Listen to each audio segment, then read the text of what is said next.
A home with a truly surprising secret. It's just a simple terrace and it's derelict now.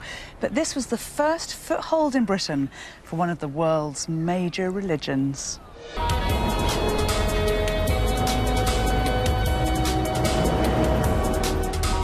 I'm in a city famous for many things. The Beatles, the famous football clubs, the Grand National, and of course, the Mersey. But as a British Muslim, I think Liverpool should also be famous for one more thing, for the pivotal role it played in bringing Islam to this country. And the strange thing is, it's a story I know almost nothing about. I'm told that behind this door is the country's first mosque.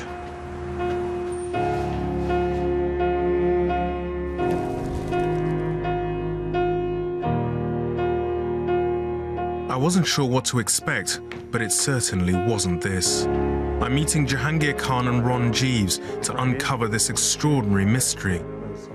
So, where's the mosque? You're standing Really? Yeah. This is where people would have prayed? That's right. You would have had about 200 Muslims praying in this mosque.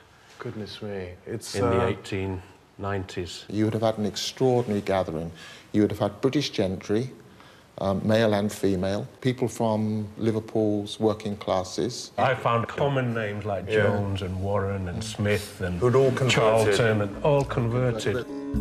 So this mosque wasn't for immigrants, it was for hundreds of white converts.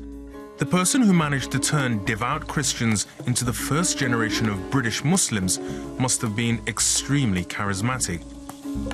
Who was he? Abdullah Quilliam was born William Henry Quilliam from a very well-known Methodist family here who converted to Islam and surprised a lot of people when he did it. A sickly young man, William went to Morocco to recover. What his family didn't expect was that he would come home a Muslim and with a passion to convert the people of Liverpool to Islam. When Quilliam was its leader, this is what the mosque would have looked like. God bless the Muslim cause, bless all who keep thy laws and do the right. One idea to convert Christians was to sing traditional anthems in an Islamic style.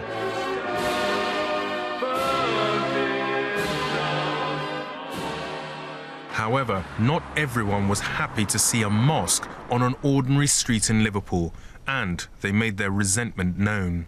There was quite a lot of initial criticism, that's for sure. The mosque is attacked, people throwing pigs' heads, people leaving razor wire in the courtyard there. But of course, he was a very brave man, you can imagine. He claimed he was the first Muslim of Britain. That's an amazing story, isn't it? Quilliam was rewarded by Muslim leaders with the title Sheikh ul-Islam. He and his mosque became famous across the Islamic world. So I can't understand why Quilliam and his achievements have been forgotten. I think if we were talking about the first church or the first synagogue or the first ever Hindu temple in this country, you wouldn't find it in this kind of ruin.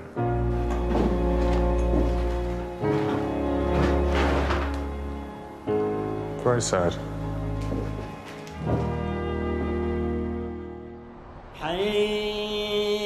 There are now over 2.5 million Muslims in the UK, many of whom might not be aware of Quilliam and his pioneering Victorian mosque.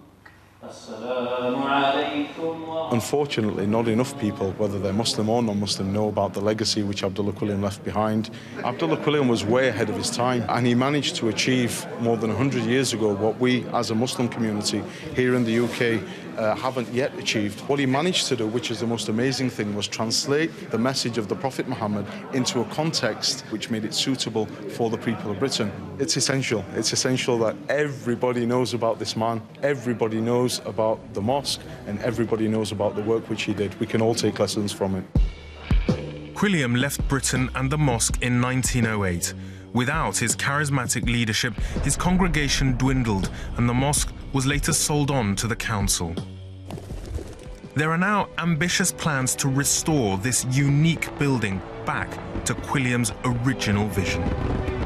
It's remarkable the role that this mosque has had in the social history of this country, and I think it's a really important and uplifting story to tell for this country, and I hope that they raise the funds to bring this mosque back to life again.